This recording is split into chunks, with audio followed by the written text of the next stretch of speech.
I think in a democratic environment, we all need to draw the parameters within which that discourse will take place.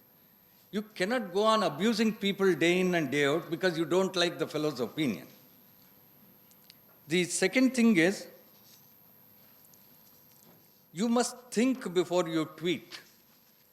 This impulsive tweeting, you're sitting here, you're listening to me, you don't like what I'm saying, and you're tweeting, abusing me or whatever. It doesn't make sense.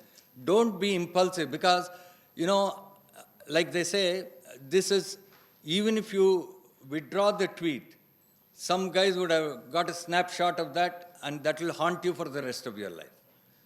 So, this whimsicality in use of social media, I am very concerned about it, and wherever I go, especially universities, colleges, I do talk to my young friends and tell them to please ponder over these things. The other thing is, in the old days, in the print era, only the newspaper proprietor or stroke editor, they would be classified as publisher, for that act or acts. There are various laws governing publishing. And for that, somebody has to be identified as a publisher, somebody has to be identified as an editor. In this new social media age, please remember that the moment you forward somebody, you become a publisher. The moment you put out a tweet, you are your own publisher. And from the Indian Penal Code down to all the laws that concern us, you are coming within the ambit of those laws. You may be doing something, which is violative of any of those laws. So I want all of you to please ponder over this. So don't get into this habit of just forwarding something. And I say this because you hate somebody and somebody sends you a photograph or a content, which is sort of disparaging of that person. So you instinctively say, here I've got something interesting about the fellow, and forwarding it. Later on you realize that photograph is a hoax or that statement is incorrect or whatever. Only I think about a week or 10 days ago, I saw on Twitter that there was a journalist who was withdrawing a photograph which he had forwarded. Somebody sent it to him, he forwarded it, that this is the situation in Kashmir, whatever it is. Then it was realized that picture comes from Surya or somewhere, and it's 3-4 years old. That is one category. The other category is the Shobha Day category. Don't be impulsive. Don't just say something, and please don't generalize. I take the Shobha Day example to say, please don't generalize. All these Punjabis, all these Madrasis, please don't generalize. This generalization I see on Twitter and Facebook. You Punjabis, and then some Galis. Please don't do that. No mature person should do that. I'm telling all of you, you must have some maturity in what you do. This is going to haunt you all your life. Everyone, later in your workplace, somebody will show that to you. You will be working with half a dozen Punjabis. How will you face them? Please remember, don't do such things. You must react in a mature way. So, if somebody says the entire Indian contingent, what is it they're doing other than taking selfies? That is a generalization which you should never do. After all these boys and girls, they have been working for years to achieve something. So never tweet on impulse. Never forward anything on impulse. Don't let anger and hatred cloud your judgment. Please remember these things, because I see more and more people getting into trouble on Twitter every day. In fact, for mainstream media, if the Twitterati were not to blunder like this, there would be no stories for mainstream media. Every day mainstream media has stories out of this. Now you see it on television, you see it in newspapers. The other thing is that the mobile phone, the mobile phone has become a very critical instrument for as a carrier of news. And therefore, in the newsroom also, I think this is having a great impact because suddenly now there's this WhatsApp picture. And so what do you think? Shall we upload this? Shall we carry it? So I think editors in television channels, especially newspapers at least, editors have some time to ponder over something. In a television channel is that mad race to be ahead of others. So some very interesting photograph you upload and then in a few minutes realize that's morphed or something. This danger is there. So editors in mainstream media also are coming under a lot of pressure. Then the media and citizen journalism. When I started out as a journalist in 1971, the citizen journalist came via the letters to the editor. Dear sir, yesterday in so-and-so place, Connaught Place, this is what I found, a policeman beating up a child, etc., etc. It came via letters to the editor. Then, of course, in the last 8-10 years in India, you see citizen journalists coming via reports on television. Now, every citizen has become a journalist. There are 300 million citizens with smartphones, and all of them are journalists. It brings a lot of responsibility. That's what I want to tell you. Don't think you can just go and shoot something and upload it and get away with it. You can't get away with it. So, whims, fancies, likes, dislikes of a few individuals, not a good thing.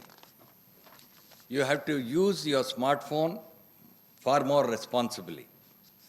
Then, media and education. What new media has done is, almost 70 years of independence failed to make India completely literate. As I told you, we are about 75% of us are literate now.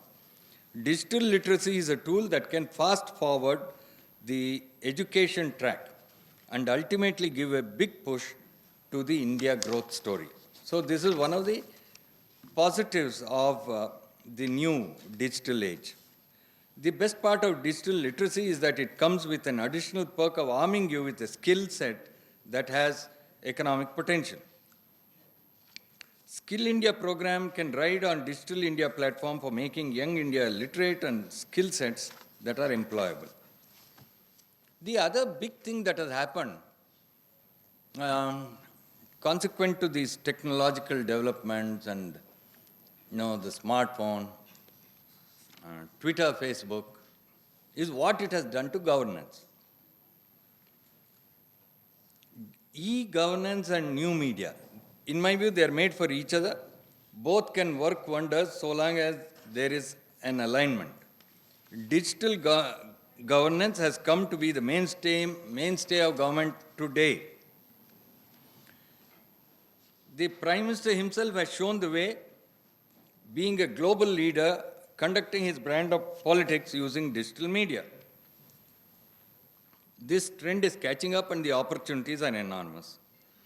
Many ministers in his cabinet are also several state governments have taken to e-governance, digital media as an enabling policy tool. Mr. Modi's Twitter following is 22.1 million. Last week there was a story that he has just overtaken Amitabh Bachchan. And among Indians, he's number one in terms of Twitter followers. In his cabinet, look at Sushma Swaraj or Suresh Prabhu, Arun Jaitley. These are all ministers who have about 5 million followers. In a nation of 1,300 million, there's no big deal. As we go along in the next 5-7 years, you will have prime ministers and ministers who will have 100 million followers. Because all of us need to acquire the tools and the economic power to use new media. That's when that will happen. But in the meanwhile, there are many people in this government who have started using, social media in a very big way for governance. For example, Suresh Prabhu. Among the ministers, he is one of those who is very active on social media. He wants Indian Railways to be always ready to serve passengers, and he wants to tell people that he is just a tweet away. So the other day, a lady had a problem in some compartment of a train she was traveling in. And, in Indian trains, even today, a lot of unreserved passengers come in. And you are a reserved passenger, you have a seat. In Karnataka, the state I hail from, the most famous thing you hear all the time is Swalpa adjust. That is, please, a little, adjust a little, Swalpa adjust. In your bus, in the train, everywhere. So that Swalpa adjust is there in different forms. In the north, it's not so polite. They can get a bit rough on the trains that go towards Bihar, UP, and so on. And it's not just Swalpa adjust, they will make you adjust. So this lady, she was in distress. She didn't know what to do. She tweeted the minister.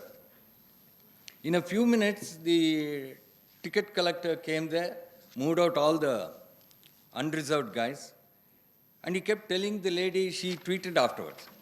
He kept telling her, Madam, I'm your sevak, I'm here.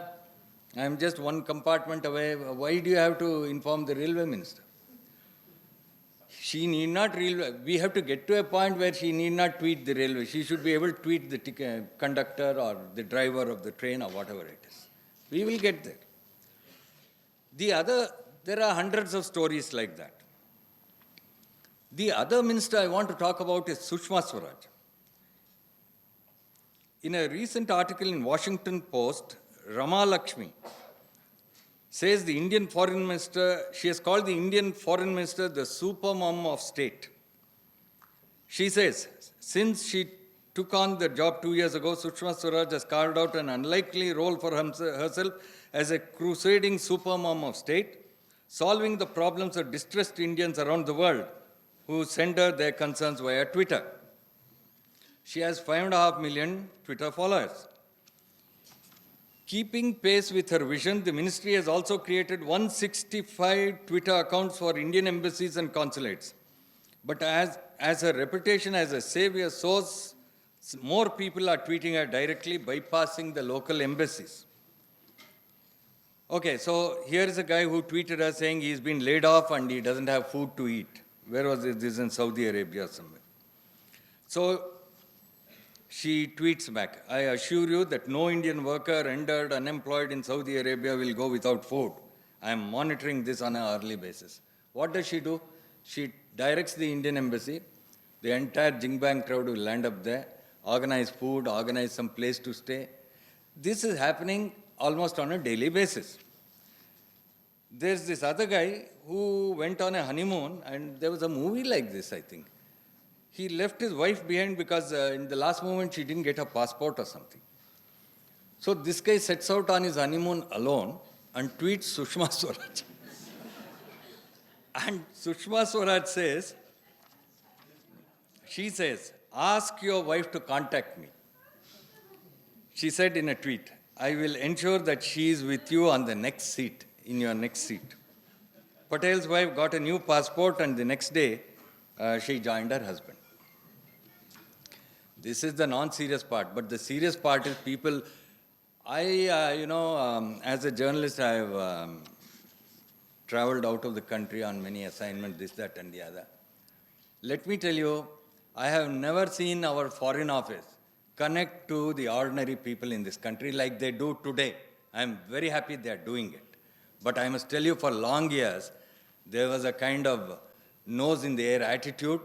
I'm happy we get rid of it. As a democracy, every department of government, in my view, must connect to the last man, whether it's the foreign ministry or the home ministry or whatever it is. And that is happening now, and I'm very happy for that. And this is what e-governance is all about, and this is what connecting with people is all about. I am sure this is the template for governance in the coming years. Whichever the government, whichever the party, now this is what the people of India are going to demand, and this is the kind of ministers we are going to have in the coming years. And that is very good for us as a democracy, and I feel very happy with these developments. I'll just wind up with one or two other things. Mainly that, Prasar Bharti as a public broadcaster, as I told you, we are responsible to the people, we are responsible to this nation. So therefore, there are many campaigns that All India Radio has 416 stations, Doordarshan has 23 television channels. There are very major programs we run through these channels and radio stations. For example, today, if you take pride in the fact that you are polio mukt Bharat, let me tell you that program to eradicate polio began probably when Indira Gandhi was the Prime Minister. It has passed through many regimes, many Prime Ministers. Ultimately, you have become polio mukt. But in this whole journey, who is there in front, pushing that campaign? That is Akashvani and Doordarshan. That is why you are polio mukt today. Thank you. The second point is,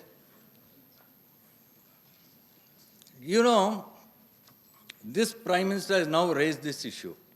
70% of Indian homes do not have toilets. Why Prime Ministers and governments did not talk about this in the past, I don't want to go into that. Today, this is a problem. As a journalist of 45 years, I never focused on this. In fact, I feel sad that I didn't pay attention to this. But today, as Chairman Prasar Bharti, I will say that now that I know it, I want the entire Prasar Bharti team to drive this program of sanitation.